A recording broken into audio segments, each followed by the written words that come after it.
আমি আজকেও বললাম, আমার মায়ের বয়স ৭৫ বছর হইল, আমার আম্মার বয়স, আমার বয়স ৪৪ বছর, আমার ওয়াজের বয়স আজকে প্রায় ২১ বছর ২২ বছর।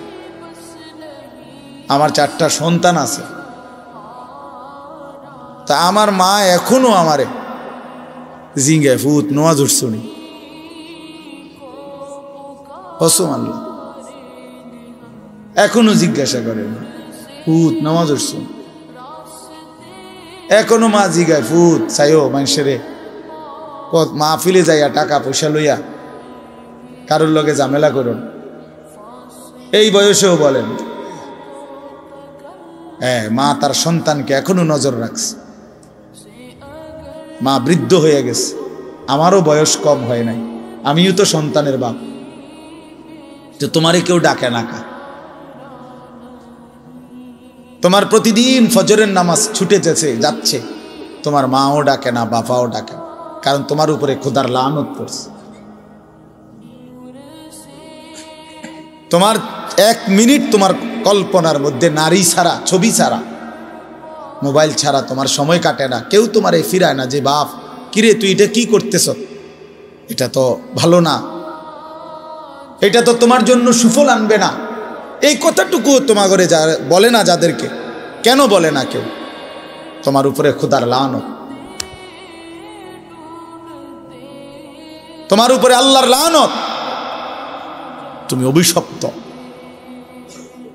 এই জন্য তোমারে আর কেউ ফিরায় না। নাহলে খামখেয়ালি মানুষ কতক্ষণ করে, দুষ্টমি মানুষ কতক্ষণ করে, হাসি ঠাট্টা মজাক আড্ডা কতক্ষণ করে মানুষ, কখনোই কি ফিরবার সময় হয় না? কখনোই কি মনে পড়ে না? এভাবে দিল মরে যায় মানুষের, কোনো দিনই নামাজ পড়বে না, এভাবে মানুষের অন্তর মুসলমানের মরে যায়। আস্তাগফিরুল্লাহ, তো বেঈমানের অন্তর। কোরআনুল কারীমের মধ্যে আছে, আল্লাহ তাআলা বলেন ওয়াদাক্কির ফাইন্নাদ যিকরা তানফাউল মুমিনিন। আল্লাহ তাআলা বলেন আপনি বারবার উপদেশ দিতে থাকেন। যাক্কির শব্দের অর্থ হলো বারবার, অর্থাৎ আপনি আপনার এই কথাগুলো বারবার বলতে থাকেন। ফাইন্নাদ যিকরা তানফাউল মুমিনিন, নিশ্চয়ই প্রত্যেকবার উল্লেখ করলেই, যতবারই বলবেন ততবারই ঈমানদারদের উপকার হবে।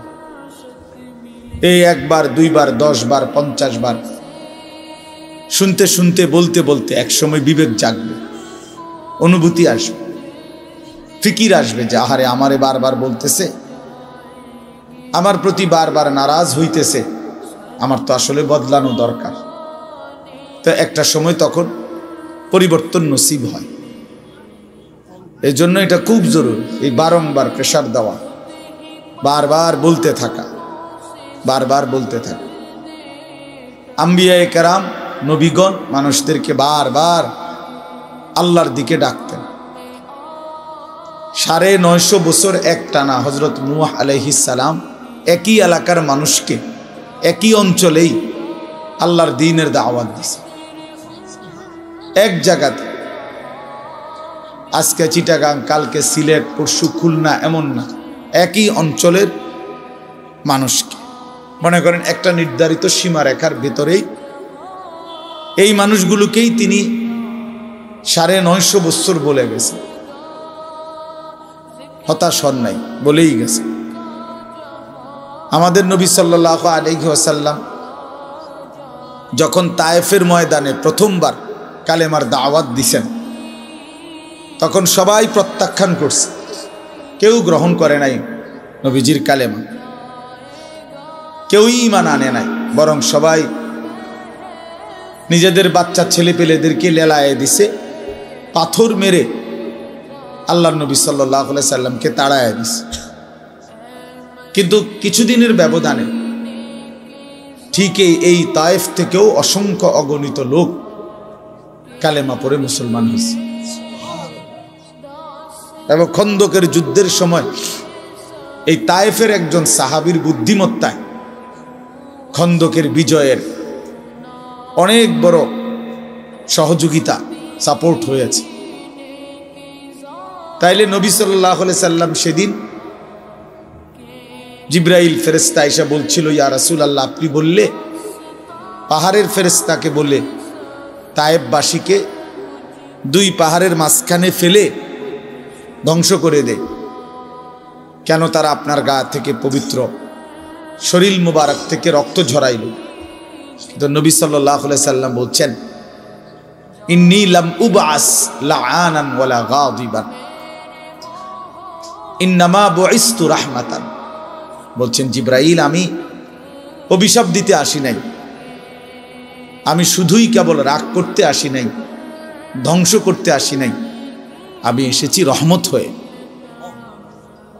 রহমত হয়ে আমি যদি আমার উম্মত ধ্বংস করে দেই কথায় কথায়, তাইলে আমি কালেমার দাওয়াত দেব কাকে? কাজেই তিনি বলছেন নবী সাল্লাল্লাহু আলাইহি সাল্লাম, জিবরাইল অপেক্ষা করো, আজ তারা ঈমান আনে নাই, ও চিরেই একদিন তাদের বংশধর, তাদের খানদানের কেউ হয়তো ঈমান আনবে। এই জন্য এই বারবার শুনলে, বারবার বললে, বারবার বলতে থাকলে কলিজার মধ্যে একসময় ধাক্কা লাগে। একটা শক্ত পাথরের উপরেও যদি বারবার বৃষ্টির পানি পড়ে, একই জায়গায় ফোঁটা পড়ে, তো একটা সময় এই পাথরটাও ছিদ্র হয়ে যায়, কিছুটা ছিদ্র হয়ে যায়, ডাইব্বা যায়।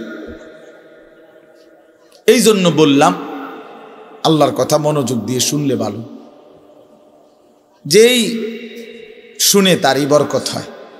শুক্রবারে জুমার নামাজের বয়ান মনোযোগ দিয়ে শুনলে ধারাবাহিক 52 সপ্তাহ, 1 বছরে, তো মানুষের জিন্দেগি পরিবর্তন হয়। এরপরে এরকম ওয়াজ মাহফিলে উলামায়ে কেরামের নসিহত তোমরা ছেলেরাও যদি আলাদা আলাদা মনোযোগ দিয়া শুনো, একটা সময় দেখবা তোমার জিন্দিগিও সুন্দর হবে। গুনায় ভরা জিন্দিগি বাপ সুন্দর না। কোনো পাপী, কোনো নাফরমানকে কেউই ভালোবাসে না, সম্মান করে না, এবং প্রত্যেক অপরাধী নিজের কাছেও লজ্জিতই থাকে। কোনো নষ্ট চরিত্রের লোক ছেলে সে নিজের কাছেও নিজেকে অপরাধীই ভাবে। নিজের একাকিত্ব হলেও মনে পড়ে যে কাজটা ঠিক না, কাজটা অন্যায়। নারী দেখা, ছবি দেখা, নাচ গান, উলঙ্গ দৃশ্য, জিনা, ব্যভিচার, মদ, জুয়া, এই হারামের মধ্যে যারা পড়ে আছে, সে একাকিত্বে মনে পড়ে, তার বুঝে ধরে, সেও ভাবে যে কাজটা সুন্দর না। তাহলে এই জন্য কোনো পাপী, কোনো অপরাধী, কোনো নাফরমান মানুষের কাছেও সম্মান পায় না, নিজের কাছেও নিজে ইজ্জত পায় না, নিজের বিবেকেরও দংশন হইতে থাকে। এই জন্য আমি বললাম, গুনাহ, নাফরমানি ইজ্জত দেয় না, সম্মান দেয় না, প্রিয় বানায় না, বরং কিতাবের মধ্যে আছে বুগদাতুন ফি কুলুবিল খালক, প্রত্যেক গুনাহ মানুষের অন্তরে ঘৃণা তৈরি করে।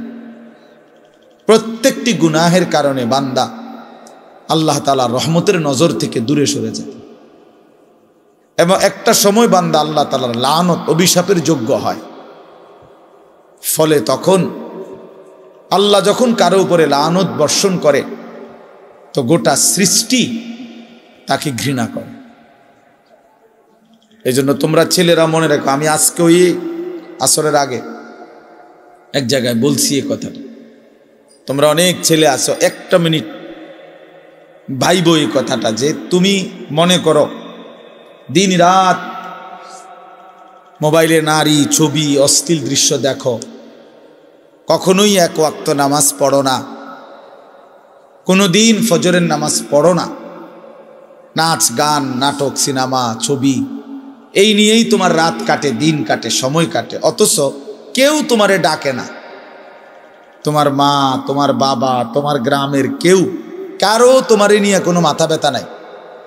যে ছেলেটা যে আমাদের চোখের সামনে নষ্ট হয়ে যাচ্ছে, চরিত্রহীন হয়ে যাচ্ছে, ফেরাইবার জন্য কারো চেষ্টা নাই, কারো মানসিকতায় নাই। কারণটা কি? তোমার দিকে কারো নজর নাই কেন? তোমার মা বাবা কারোই কোনো ফিকির নাই কেন? এর মূল কারণ হলো এইটাই, মনে রাখো। যে বুঝো বুঝলা, মনে রাখবা যে মূল কারণ হলো গুনাহ যখন মাত্রাতিরিক্ত হয়ে যায় তখন আল্লাহর লানত বর্ষিত হয়। আর তোমার উপরে আল্লাহর লানত পড়ছে দেখা, খোদার লানত, খোদার গজব পড়ছে দেখা আর তোমারে কেউ ডাকে না, তোমার দিকে কেউ ফিরেও চায় না, তোমার দিকে আর কেউ ফিরে চায় না। আহা, তোমারে আর কেউ বাঁচাইতে ফিরাইতে চেষ্টা করে। এইটা হলো লানত, অভিশাপের বহিঃপ্রকাশ। নুওয়াল্লিহি মা তাওয়াল্লা ওয়া নুসলিহি জাহান্নাম ওয়া সাআত মাসীরা।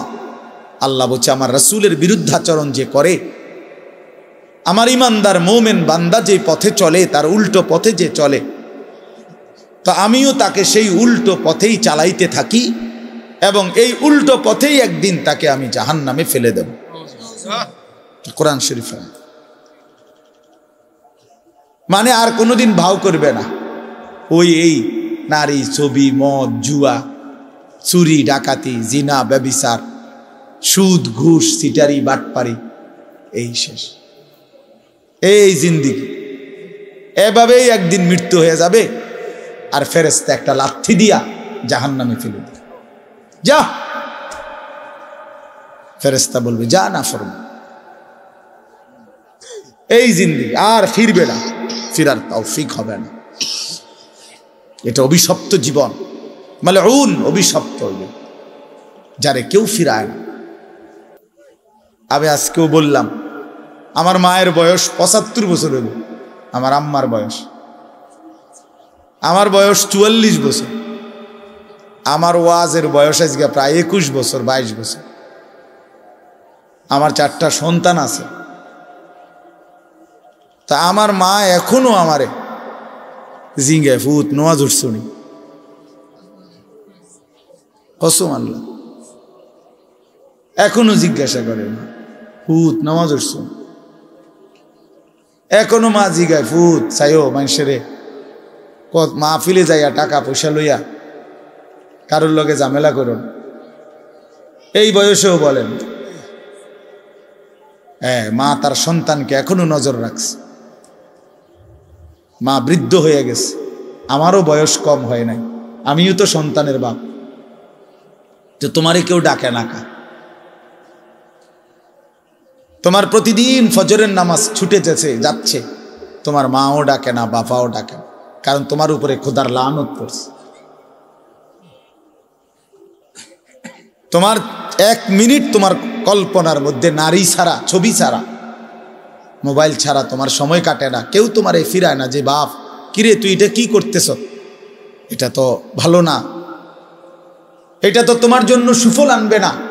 এই কথাটুকু তোমার ঘরে বলে না যাদেরকে। কেন বলে না কেউ? তোমার উপরে খোদার লানত, তোমার উপরে আল্লাহর লানত, তুমি অভিশপ্ত। এই জন্য তোমারে আর কেউ ফিরায় না। নাহলে খামখেয়ালি মানুষ কতক্ষণ করে, দুষ্টমি মানুষ কতক্ষণ করে, হাসি ঠাট্টা মজাক আড্ডা কতক্ষণ করে মানুষ? কখনোই কি ফিরবার সময় হয় না? কখনোই কি মনে পড়ে না? এভাবে দিল মরে যায় মানুষের, কোনো দিনই নামাজ পড়বে না, এভাবে মানুষের অন্তর মুসলমানের মরে যায়। আস্তাগফিরুল্লাহ, এ তো বেঈমানের অন্তর।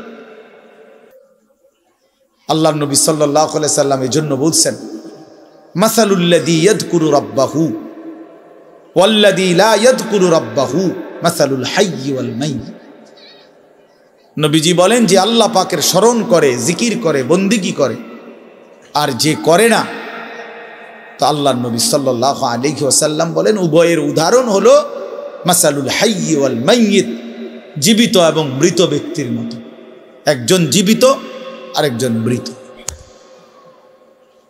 আল্লাহর গোলামি স্মরণ যার মধ্যে আছে নবীজি বলছে সে জীবিত। আর আল্লাহর বন্দিগি যার মধ্যে নাই, আল্লাহর স্মরণ নাই, সে মৃত, সে মৃত। আল্লাহর নবী সাল্লাল্লাহু আলাইহি সাল্লাম বলেন ইন্নাল্লাযী লাইসা ফি জাওফিহি শাইউম মিনাল কুরআন কাল বাইতিল খারিব, নিশ্চয়ই যার অন্তরের মধ্যে কিছু পরিমাণ কোরআনের জ্ঞান, কোরআন নাই, 10টা সূরাও পারে না, 5টা সূরাও পারে না, আল্লাহর কোরআনের কোনো ফিকিরে তার দিলের মধ্যে নাই, আল্লাহর নবী বলছেন ওই অন্তর হলো কাল বাইতিল খারিব, আলগা বাড়ি, সারা বাড়ির মতো। যেই বাড়ি মানুষ এখন আর বসতে কাজে ব্যবহার করে না, হয়তো এটা পুরান বাড়ি ছিল আগে, অন ভাঙ্গা টেঙ্গা গেছে, বেড়া টেরা পড়িয়া গেছে, টিন খুইয়া গেছে, দরজা ভাঙ্গা গেছে, সারা বাড়ি আর কি, আলগা বাড়ি, বিরান ঘর, যে ঘরে আর থাকে না এখন। ফলে ওই ঘরে এখন কি থাকে? ওই ঘরে এখন কুত্তা থাকে, বিড়াল থাকে, সাপ থাকে, কেঁচো থাকে, এই সমস্ত প্রাণী থাকে, কুকুর বিড়াল থাকে, সাপ বিচ্ছু থাকে, এগুলো থাকে। আল্লাহর নবী সাল্লাল্লাহু আলাইহি সাল্লাম বলছেন যে কলিজার ভিতরে আল্লাহর কোরআন নাই, ওই দিলের মধ্যে কুত্তা থাকে, ওই দিলের মধ্যে শূকর থাকে, ওই দিলের মধ্যে বিড়াল থাকে, ওই দিলের মধ্যে সাপ থাকে, বিচ্ছু থাকে, মানুষ থাকে। ওটা সারা বাড়ি, ওটা আলগা বিরান ঘর, ওটা মরুভূমি, ওটা মরিচিকা, ওটা হাহাকার।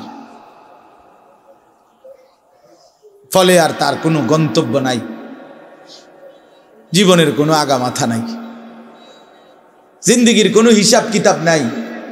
রাত হয় কখন, দিন হয় কখন, কোন নামাজের ওয়াক্ত আসে কখন, যায় কখন।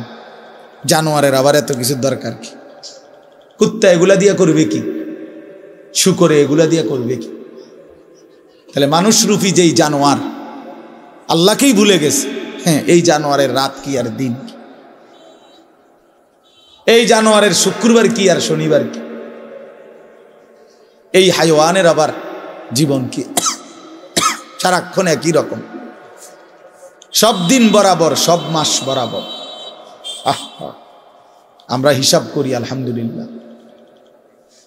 আমার বয়ান এখানে, তা আমরা হিসাব করি, মাহফিল দেরি হোক, কিন্তু ঠিকই আমরা মাগরিবের নামাজ মসজিদে কংসনগর জামাতের সাথেই পড়ছি, তারপরে আসছি।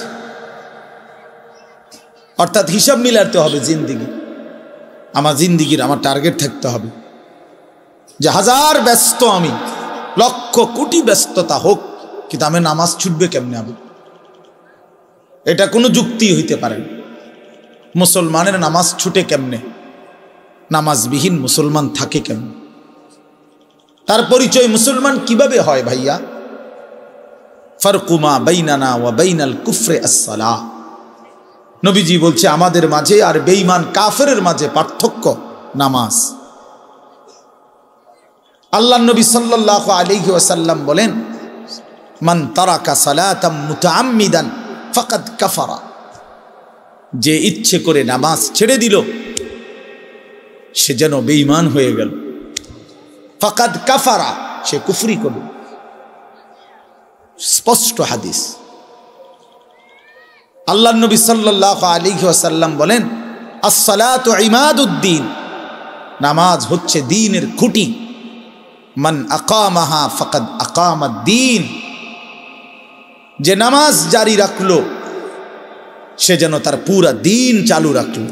সুবহানাল্লাহ। ওমান হাদামাহা ফাকাদ হাদামাদ-দ্বীন, যে নামাজ নষ্ট করে দিল সে তার পুরা দ্বীন নষ্ট করে দিল। আল্লাহ কোরআনে বলছে ইন্নাস সালাতা তানহা আনিল ফাহশাই ওয়াল মুনকার, নিশ্চয়ই একমাত্র নামাজ যাবতীয় অশ্লীলতা, অসভ্যতা, বেহায়াপনা, অপরাধ থেকে বিরত রাখে। এজন্য সাফ কথা বেটা, কোন বেনামাজি ভদ্র হইতে পারে না। বেনামাজি মানেই অসভ্য বেটা, বেনামাজি মানেই কুত্তা কুত্তার জিন্দিগি, কুত্তার জিন্দিগি। হ্যাঁ, জোরে বল বেটা, তোরা যারা নামাজ পড়স না, লজ্জা থাকলে বলিস। আর বেহায়া যদি হাসো বেনামাজি হবার পরেও, তো মনে রাখো তোর ব্রেনে সমস্যা, তোর মাথার তার সিরা,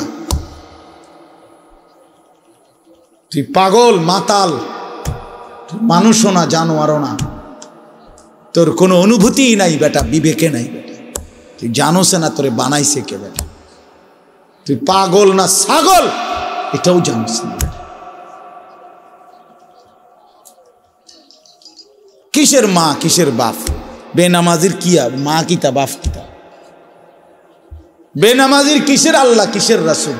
কিচ্ছু নাই, হেতেই হেতে। তার আবার মা কিভাবে হবে? সে তার মা তো মুসলমান, তার বাবা তো মুসলমান, সে তো তার বাবাকে চিনে না, সে তো তার মায়ের ইজ্জত বুঝে না। অতএব বেনামাজি অনেকটা বেওয়ারিশের মতো, লাওয়ারিশ। এই জন্য বন্ধু মনে রাখো, নিজের হিসাব মিলানো, নিজেকে বুঝা, নিজেকে চিনা অনেক বড় সম্পদ, অনেক বড় নিয়ামত। এই জন্য হাসি দিয়ে উড়াই দিও না। এক হুজুর সুন্দর বলছে, শুধু এটাই ভেবো না যে হুজুর ভালোই বলছে। না ভাইয়া, তুমি ভাবো তোমার জিন্দিগি এত অধপতন কেন? একেবারে সামান্য একটা বিষয়, আমরা এখন 5 রাকাত নামাজ পড়ছি মাগরিব, কত 10 মিনিট সময় লাগছে, খালাস, সমস্যা কি? 4 রাকাত ফজরের নামাজ পড়তে কত 10 মিনিট সময় লাগে? এটা এত কঠিন কিছুই না, কিছুই না, এটা কঠিন, কোনো কঠিন হতেই পারে না। এটা কোরআন শরীফে আছে, ইউরিদুল্লাহু বিকুমুল ইউসরা ওয়ালা ইউরিদু বিকুমুল উসরা। আল্লাহ বলে, বান্দা আমি আল্লাহ তোমাদেরকে সব বিষয়ে সহজ করতে চাই, কোনোভাবেই বান্দা আমি তোমার উপরে কঠিন কিছু চাপায় দিতে চাই। মা জাআলা আলাইকুম ফিদ্দীনি মিন হারাজ। আল্লাহ বলেন, আমি আল্লাহ দ্বীনের নামে, ইসলামের নামে, কোরআনের নামে আমার কোনো শরীয়ত, আমার কোনো বিধান আমি এমন একটাও বানাই নাই যেটা হারাজ, কষ্ট হয়ে যাবে, মুসিবত হয়ে যাবে, অনেক বড় পেরেশানি হয়ে যাবে তোমার জন্য। না না, আমি এমনটা বানাই নাই। মা জাআলা আলাইকুম ফিদ্দীনি মিন হারাজ। আল্লাহ নবী সাল্লাল্লাহু আলাইহি ওয়াসাল্লাম বলছেন, আদ-দীনু ইউসরুন, দিন সহজ, ইসলাম মানা সহজ, সহজ, একেবারেই সহজ।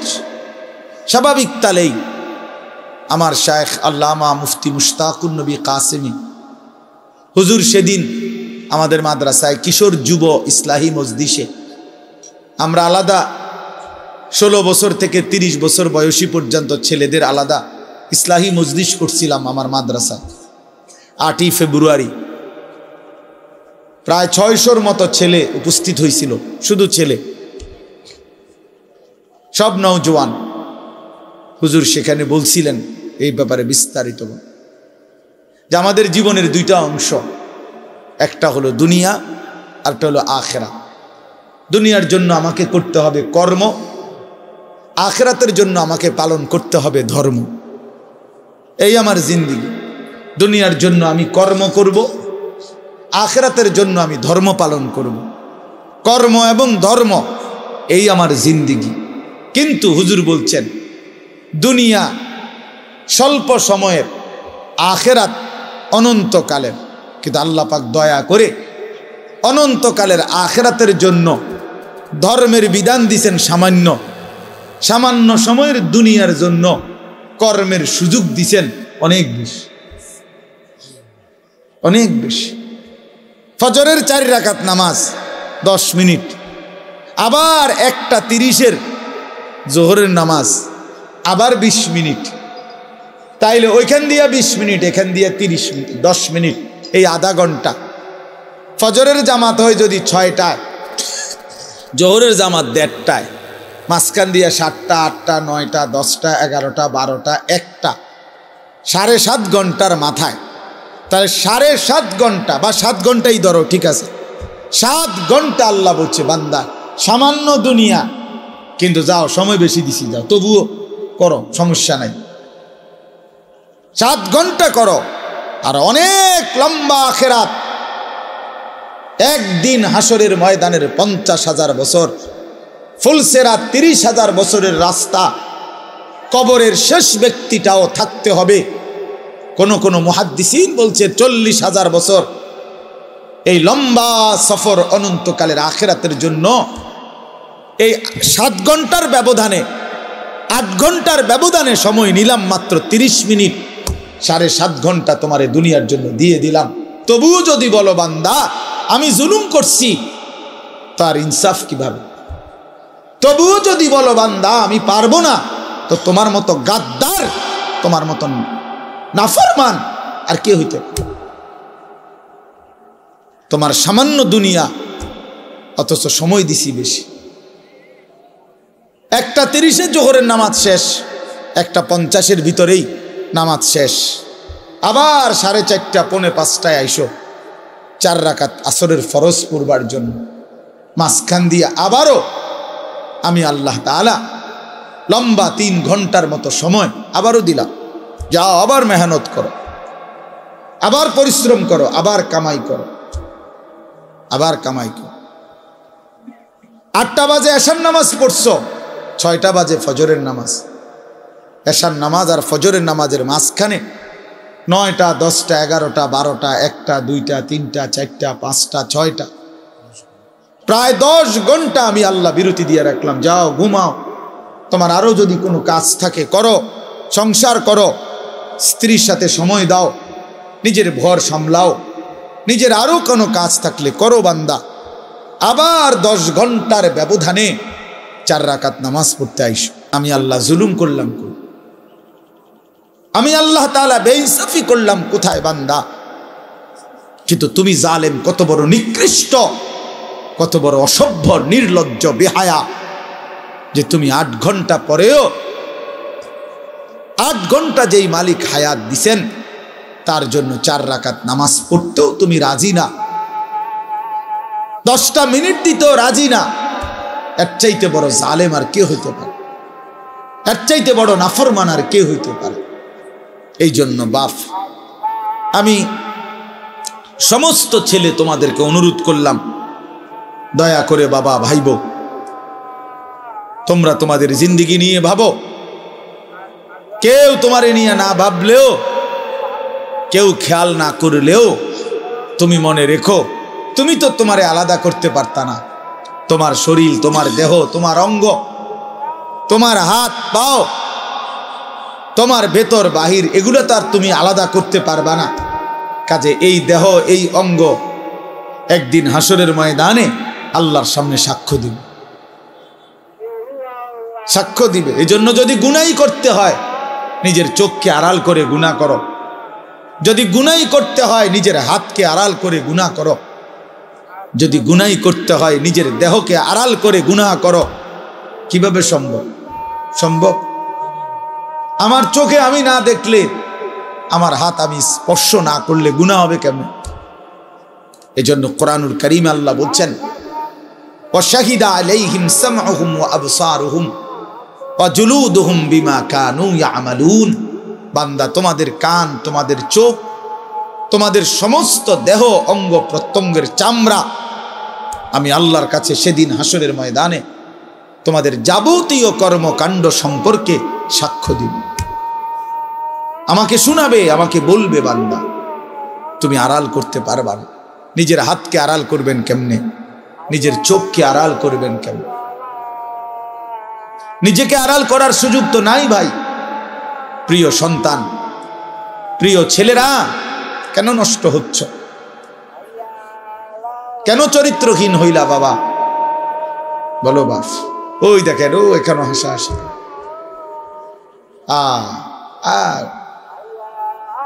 মানে এখন একজনের গায়ে আরেকজন হেলান দিয়া বসে, একজন আরেকজনের আঞ্জা দিয়া ধরে, একজন আরেকজনকে লাথি মারে, আরেকজন আরেকজনের চুল ধরে টান, মানে এই হলো পোলাফাইনের। কি করে মানে? কেন এখানে না শুধু এ চলতে ফিরতে হাঁটতে ঘুরতে একটা আরেকটারে লাত্তি দেয়, একটা আরেকটারে টাইনা ধরে, একটা চুল ধরে, একটা বেটকায়, একটা আঞ্জা দিয়া ধরে, কি করে পাগল মাথা। আহা, দেখেন আপনারা ছেলে পেলেদের চাল চলনে, মানে একেবারেই শূন্য বিচ্ছিন্ন। পৃথিবীতে কোনো মানুষ আছে তারে কেউ দেখে এটা দ্বারা কোনো লজ্জা শরম হইতে পারে? কিচ্ছু বোঝে না, কিছুই বোঝে না মিয়া, কিচ্ছু বোঝে না। কি মুরব্বী আছে না মানুষে দেখে না, আলেম ওলামা দেখে না, হেতে হেতের এত বিকৃত। আহা, আল্লাহর নবী সাল্লাল্লাহু আলাইহি ওয়াসাল্লামের জন্য হাদিস আছে দোস্ত। আল্লাহর নবী বলছে কিছু মানুষের দিল ওয়াল কালকুজ মিরবাদান, নবীজি বলছেন কিছু মানুষের দিল থাকে এরকম উল্টানো, এই যে এটা উল্টানো, মনে করেন এইটা উল্টানো হইলে এইবার এইটার উপরে যদি এখানে আটলান্টিক মহাসাগরের পানিও ঢালে এটা পুড়বে না। পুড়বে এটা কেন পুড়বে না? উল্টা এটা। রাসূলুল্লাহ সাল্লাল্লাহু আলাইহি ওয়াসাল্লাম বলছেন কিছু নাফরমানের কলিজা উল্টানো থাকে, দিল উল্টানো থাকে। লা ইয়ারিফু মা'রুফান ওয়ালা ইউনকিরু মুনকারান, তখন আর সে কোনো ভালোও বুঝে না, কোনো মন্দও বুঝে না, কিছুই বোঝে না, কিছুই বোঝে না। উলাইকা কাল আনআম, আল্লাহ তাআলা বলে এই মানুষগুলোই হচ্ছে জানোয়ার,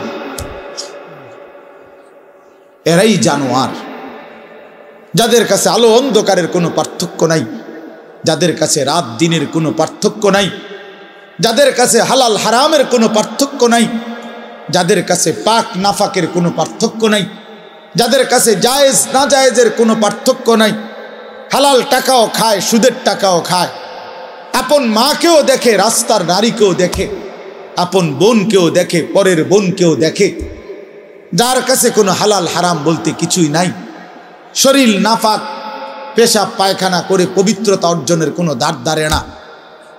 তো আল্লাহর নবী সাল্লাল্লাহু আলাইহি সাল্লাম বলেন মূল কারণ এমন কেন? এই নাফরমানের কলজা উল্টানো, এই নাফরমানের দিল উল্টায় দিছে আল্লাহ। ইন্না কুলুবাল ইবাদ বাইনা ইসবাআইন মিন আসাবি'ir রহমান ইউকাল্লিবুহু কাইফা ইয়াশা। হাদিসের মধ্যে আছে আল্লাহর নবী সাল্লাল্লাহু আলাইহি সাল্লাম বলেন নিশ্চয়ই মানুষের দিল আল্লাহ পাকের কুদরতি এই দুই আঙ্গুলের মাঝে, আল্লাহর কুদরতি দুই আঙ্গুলের মাঝে তিনি যেভাবে ইচ্ছে এই দিল উলট পালট করতে পারেন। এই জন্য আমাদের নবী সাল্লাল্লাহু আলাইহি সাল্লাম ভাইয়া নবীজি 5 ওয়াক্ত নামাজের পরে একটা দোয়া করতেন, অনেকগুলো দোয়ার মধ্যে এটাও একটা দোয়া নবীজি নিয়মিত করতেন, ইয়া মুকাল্লিবাল কুলুব সাব্বিত কলবি আলা দীন। হে অন্তর সমূহের উলট পালটকারী, আপনি আমার দিলটা আপনার দ্বীনের উপরে মজবুত রাখেন। সুখে থাকি দুঃখে থাকি আপনাকে যেন না ভুলি, রাতে থাকি দিনে থাকি আপনাকে যেন না ভুলি, একাকী থাকি প্রকাশ্যে থাকি আপনাকে যেন না ভুলি, সব প্রত্যাশা মতো পাই কিংবা না পাই মাওলা আপনারে যেন না ভুলি, আপনারে যেন না ভুলি, আপনারে যেন না ভুলি। আপনাকেই যদি হারিয়ে ফেলি তো মোমেনের আর থাকলো কি? আপনারই যদি পেয়ে যাই মোমেনের আর হারালো কি? হারালো কি? जो तू मेरा तो सब मेरा, যখন আল্লাহ আমার সবই আমার, अगर एक तू नहीं मेरा तो कोई शाई नहीं मेरी, যখন আল্লাহ আমার নাই কিছুই আমার নাই। আমরা কিতাবে পড়ছি, বুজুর্গদের মুখে শুনছি, আমার ঢালকানগর হজরত কুতবে আলম আরিফ বিল্লাহ হজরত মৌলানা শাহ আব্দুল মতিন বিন হুসাইন দামাত বারাকাতুহুমুল আলিয়া, আমি হজরতের মুখেও বহু শুনছি। এই ভারতীয় উপমহাদেশে একজন বড় বুজুর্গ ছিলেন, সৈয়দুত তাইফা হাজি এমদাদুল্লাহ মুহাজিরে মক্কি রাহমাতুল্লাহ আলাইহি, জগৎ বিখ্যাত বুজুর্গ ছিলেন, আল্লাহর ওলি ছিলেন। তো উনি যখন মুনাজাত করতেন, আল্লাহর কাছে কিছু চাইতেন, তখন তিনি বলতেন, চাই মাওলা, আপনার কাছে দুনিয়ার কত মানুষ কত কিছু চায়, বাড়ি চায়, গাড়ি চায়, কত প্রয়োজনের কথা আপনার কাছে বলে, আর আমি আমদাদুল্লাহ আপনার কাছে, আপনি আল্লাহকেই চান, আমার আর কিচ্ছু লাগবে। কুই তুঝসে কুছ और कोई कुछ मांगता है, मैं हो तुझसे या रब तलबगारे तेरा। আল্লাহ কেউ এটা চায়, কেউ ওটা চায়, আমি না আপনার কাছে আপনাকেই চাই, আপনার কাছে আপনাকেই চাই। আপনি আমার হয়ে গেলে আর বাকি থাকলো কি? আপনি আমার না হলে আমি আর পেলাম কি? ওয়াল্লাযীনা আমানু আশাদ্দু হুব্বাল লিল্লাহ। রব্বুল আলামিন বলে, যারা মুমিন তাদের সবচাইতে বেশি ভালোবাসা আল্লাহর জন্যে। কার জন্যে? ইয়া আইয়ুহাল্লাযীনা আমানু মান ইয়ারতাদ্দা মিনকুম আন দীনিহি ফাসাউফা ইয়াতিল্লাহু বিকওমিন ইউহিব্বুহুম ওয়া ইউহিব্বুনাহ। আল্লাহ বলেন, হে ইমানদার মুমিন, মনে রেখো, গোটা পৃথিবী যদি আমি আল্লাহর বিরোধিতা করে, আমি আল্লাহর দিন থেকে যদি মুরতাদ হয়ে যায়, কোনো সমস্যা নাই, আমি তৎক্ষণাৎ নতুন জাতি, নতুন মানুষ আবার তৈরি করব। জমিনে আমি এমন মানুষ সর্বদাই রাখব, এমন একটা দল জমিনে আমার সব সময় থাকবে, ইউহিব্বুহুম ওয়া ইউহিব্বুনা, যারা আমাকে ভালোবাসবে, আমি আল্লাহ যাদেরকে ভালোবাসবো। ভালোবাসার এই আদান প্রদান আমি আল্লাহ জমিনে রাখবই রাখবো। জমিনে আমার বান্দা বলবে, আল্লাহ আমি আপনাকে ভালোবাসি, আর শাজিম থেকে আল্লাহ বলবে, বান্দা আমিও তোকে ভালোবাসি। हम यहाँ से तुम वहाँ से दोनों जानिब से इशारा हुआ। আমি এখান থেকে, তিনি সেখান থেকে, দুই দিক থেকেই ইশারা হয়েছে যে দুইজন দুইজনকে ভালোবাসে। বান্দা তার মালিককে ভালোবাসে, মালিক তার গোলামকে ভালোবাসে। এজন্য দোস্ত, প্রিয় ভাই, আল্লাহ পাকের এক ভালোবাসার, মায়ার, আল্লাহর হওয়ার, নিজেকে আল্লাহর জন্য, আখিরাতের জন্য, নিজের জীবন সুন্দর করার জন্য একটা শ্রেষ্ঠতম মাস আমাদের সামনে হাতছানি দিচ্ছে, আমাদের সামনে ছায়া বিস্তার করছে, গ্রান শোনা যাচ্ছে, সেটাই মাহে রমজান। মাহে রমজান এতটা প্রিয় মাস, আল্লাহ নিজে যেই মাসের নাম আল্লাহ পাক নিজে উল্লেখ করছে, শাহরু রমাদান, এই যে রমজান মাস, আল্লাহ বলেন এটা আমি বললাম, আমি বললাম শাহরু রমাদান। এই জন্য রমজান মাস, বছরে কয় মাস উচ্চারিত হয় এই শব্দটা কোনছে? একটা সহজ হিসাব বুঝেন কিনা কোন? তো দেখি, বুঝেন নাই কথাটা? এই শব্দ, এটা কোরআন শরীফের শব্দ, শাহরু রমাদান, রমজান মাস। এটা উল্লেখ করছে কে? আল্লাহ। কোথায়? তো এইটা বছরে কয়বার উচ্চারিত হয়? একবার। 24 ঘন্টা উচ্চারিত হয়। 24 ঘন্টা জমিনে এই শব্দ উচ্চারিত হয়, কারণ আল্লাহর জমিনে 24 ঘন্টাই আল্লাহর কালামের তেলাওয়াত চলতেছে। পৃথিবীতে কোনো মুহূর্তেই আল্লাহর কালামের তেলাওয়াত বন্ধ হয় না। তাহলে এই শব্দ তো তেলাওয়াতের অংশ, এই শব্দ তো আয়াতের অংশ। সূরা বাকারা, কোরআনুল কারীমের দ্বিতীয় সূরার 185 নম্বর আয়াত, শাহরু রমাদান, রমজান মাস। কোন মাস উল্লেখ করেছেন আল্লাহ? মাসের নাম রমজান। যিনি উল্লেখ করলেন তিনি রহমান, নাজিল করলেন কোরআন। গ্রহণ করবে যারা তারা মুসলমান। শাহরু রমাদান আল্লাযী উনজিলা ফীহিল কোরআন। আল্লাহ বলে, বান্দা শুনো, রমজান মাস চিনেছো কিনা বান্দা? সেটা সেই মাস যে মাসে আমি আল্লাহর কোরআন নাজিল করা হয়েছে। আল্লাহ বলেন যেদিন কোরআন নাজিল হয়েছে সেই বরকতে রমজান দামি হয়েছে। কোরআন নাজিল হয়েছে সেই কারণে লাইলাতুল কদর দামি হয়েছে।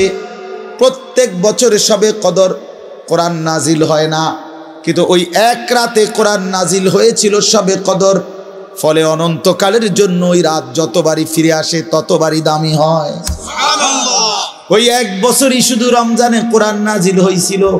এখন তো আর কোরআন নাজিল হয় না, নবীজি তো নাই, কিন্তু ওই এক মাস কোরআন নাজিল হয়েছে যেই মাসে, সেটা যতবার ফিরে ফিরে আসবে ততবারই দামি হতে থাকবে।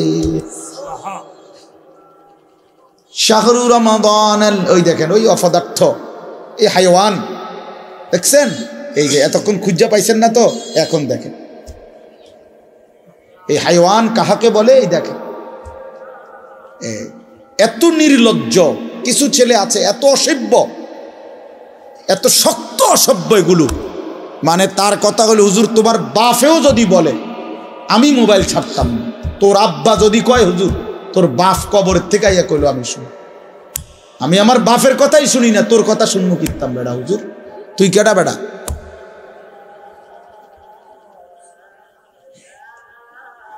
এইসা জানোয়ার, এইসা জিন্দেগি, সিদ্ধান্ত এটা। মানে পৃথিবীতে প্রয়োজনে মরে যাব, হাত পাও খুললেও যদি রাখা দেয় তারপরও মোবাইল ছাড়বো না। প্রয়োজনে বাপ ছেড়ে দেব, প্রয়োজনে মা ছেড়ে দেব, প্রয়োজনে ধর্ম ছেড়ে দেব, প্রয়োজনে আল্লাহ ছেড়ে দিলাম, প্রয়োজনে জাহান্নামকেই বুকে নিলাম, কিন্তু মোবাইল আমি ছাড়ব।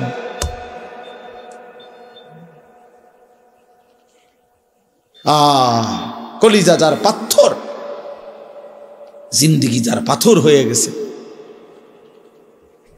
তাদের যারা এটা মানায়।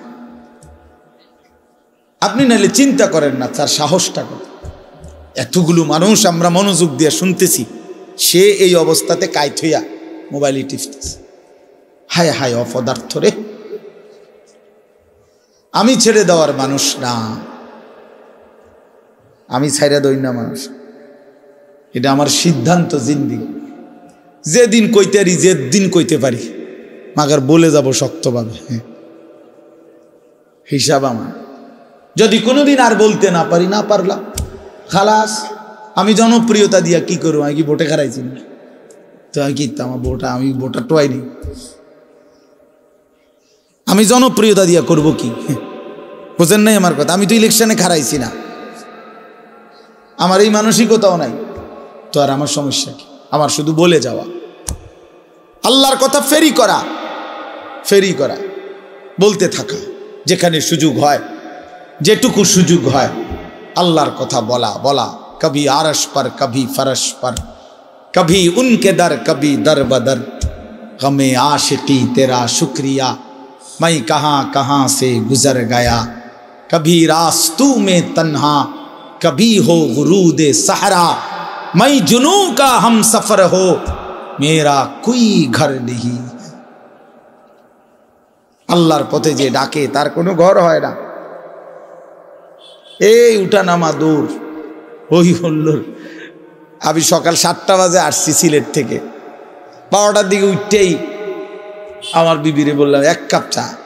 খালাস, কই যাইতেছে? জায়গা ওর বাইরে গেছে। চলো ভাইয়া, জিন্দিগি চলতে থাকে, বিশ্রাম হবে ইনশাআল্লাহ যেদিন কবরে পৌঁছবে, সেদিন আরাম হবে, যেদিন জান্নাতে হবে সেদিন। এজন্য ছেলেরা নষ্ট হলো কেন নষ্ট হয়ে গেল? তাহলে মাহে রমজান, আল্লাহ আমার কথা শেষ। আল্লাহ বলছে বান্দা এটা আমার মাস, রমাদানু শাহরুল্লাহ। নবীজি বলছে রমজান আল্লাহর মাস, রমজান আল্লাহর মাস, রমজান আল্লাহর মাস। প্রিয় বন্ধু, রমজান সামনে, আল্লাহ কোরআন নাজিল করেছেন, কোন এক রাত্রে নাজিল করছেন, অথচ অনন্তকালের জন্য ওই এক রাত যতবারই ফিরে আসে ততবারই দাম। কোন এক বছরে না রমজানে নাজিল হয়েছে, বোঝেন নাই কথাটা? প্রত্যেক বছরই কি রমজানে কোরআন নাজিল হয়? কিন্তু ওই কোন এক মাসে নাজিল হয়েছে, সেই 610 খ্রিস্টাব্দে নবী সাল্লাল্লাহু আলাইহি সাল্লামের বয়স যখন 40 তখন। কিন্তু এরপরে তো 1450 বছর চলে গেছে, 1450 বছর ধরে যতবার রমজান ফিরে ফিরে আসে